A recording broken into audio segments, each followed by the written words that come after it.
Hi everyone. So we are now on the fifth day. Yes, on to the fifth day of the WTC Test, the World Championship Test final between India and New Zealand. We had total washout on the fourth day, so that means day 1 and day 4 are total washout. Day 2 we had 64 overs only, and day 3 we had only 77 overs, and there were issues with bad light. So as things stands, India are 217 all out, and New Zealand are 101 for 2 in their first innings. So as it stands at the moment, weather predictions are good for today, the fifth day, and even better tomorrow, the sixth day, which was the reserve day. It was kept as a reserve day, but now with so much of time wasted in rains and bad light, of course the reserve day comes into effect as effective last day of the test match. So that means we have got a integrating test match in our hands, 196 overs in all to be bowled across the 2 days. So which means still enough time for a result, but at the moment it seems the match is a draw is looking the more likely result at the moment, because at the moment India needs 18 wickets to force a win in this test in the last 2 days, while New Zealand needs 10 wickets to force a win in this test. At this point of time, New Zealand definitely in the ascendancy, because they are just 116 runs behind India, and they have got 8 wickets in hand. That last wicket, the second wicket loss of Devon Conway, was a big blow for them, because Conway is in very good form, and I think that wicket helped India to just claw back into the match. What Indian bowlers will be doing today, I think, is they will going to restrict the New Zealand batsmen from scoring quickly. They will be cutting off all the scoring areas, and they will trying to trying to bowl very good length and line, and of course they will try to use the swinging atmosphere. On the other hand, New Zealand will be trying to consolidate in the first session, and then based on the situation, if they have wickets in hand, they might start picking up the run rate, and maybe towards the end of the end of the day today, they might put India in if they get a lead of maybe 120, 130. So at this moment, this is how it looks at the moment, and I don't think any risk declaration will happen on the last day, because I think it's a final, and so if the test is drawn, both of the team will be announced as joint winners.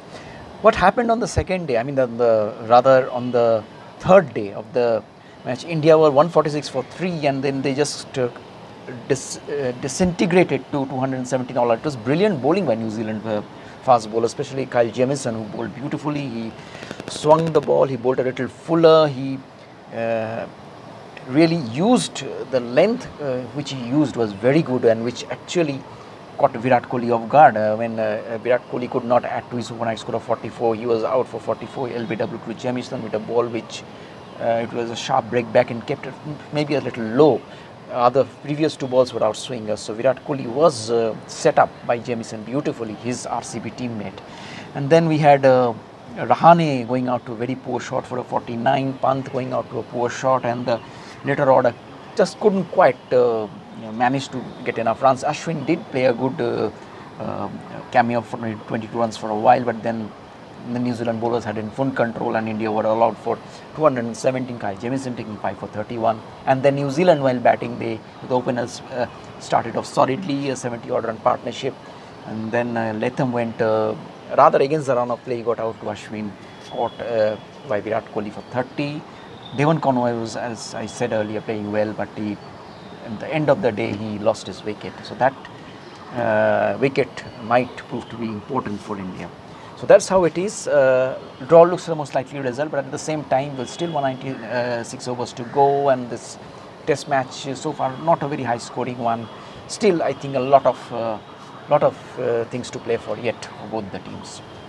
Now coming to the Euros. Euros is hotting up now. Yesterday we had Netherlands, we had Belgium moving to the next round. Belgium had already earlier moved to the next round. They have confirmed after yesterday's results. Netherlands, Belgium, and Denmark. Denmark, it is a really big fight back from Denmark. They had a very bad, the worst possible start to the Euros. They had one of the key players, Christian Eriksen, going down with heart ailment in the first half of the first match, in which they lost to Finland, and the second match they again lost to Belgium. So, in spite of playing well, so Denmark were with no points, and in yesterday's match they had to win at all cost against Russia and hope that Belgium beat Finland, because if Finland had got a point somehow, then Denmark would have been out. Belgium helped Denmark. They got to a very good 3-0 victory and won against Finland, while on the other hand, Denmark played beautifully and they beat Russia by 4-1.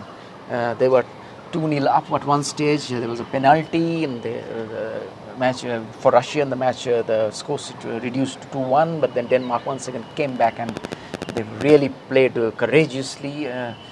The way they had resurrected themselves from that total demoralized situation, it's really a great thing that they have done, and I think from here on they will be a dangerous team in the Euros going forward. Netherlands have played beautifully.